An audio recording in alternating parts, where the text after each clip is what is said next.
Yay bitmədən bu reseptin bir çox xanıma lazım olacağını düşünüb bu videonu paylaşdım. Dad olaraq mağazadan alınan ketçuplardan heç də fərqlənməyən, lakin tərkib olaraq qatqısız və təmiz ketçup hazırlamaq istəyirsinizsə bu videonu sonacan izləyin. Düzünü desəm bunu qışa saxlamağa çətinlik çəkirəm, çünki uşaqlar onu 1-2 həftənin içində bitirirlər. Keçək hazırlanmasına. Videoda gördüyünüz kimi olduqca sadədir.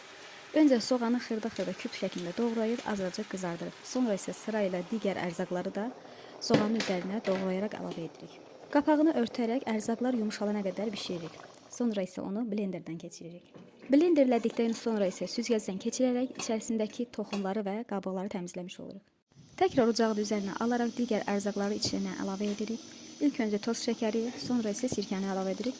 Ardınca isə 1 çay qaşığı qara istiot, 1 çay qaşığı darçın, 1 çay qaşığı isə qırmızı acı biber tozu əlavə edirik. Qeyd edim ki, acılığını özünüz tənzimləyə bilərsiniz. Biz biraz istiotlu, yəni acı sevdiyimiz üçün bunu çox etdik. Təxminən 15-20 dəqiqə qaynatdıqdan sonra isti-isti bankalara yığılır və adyala bükülərək bir gün gözlədilir. Budur, artıq tam təbii və olduqca dadlı olan ketçupumuz artıq hazırdır. Siz də övladlarınıza öz əllərinizlə evdə tam təbii və qatqısız ketçup hazırlaya biləcəksiniz. Hazırlayacaq olanlara indidən nuş olsun. Növbəti postlarda görüşənədək hələlik.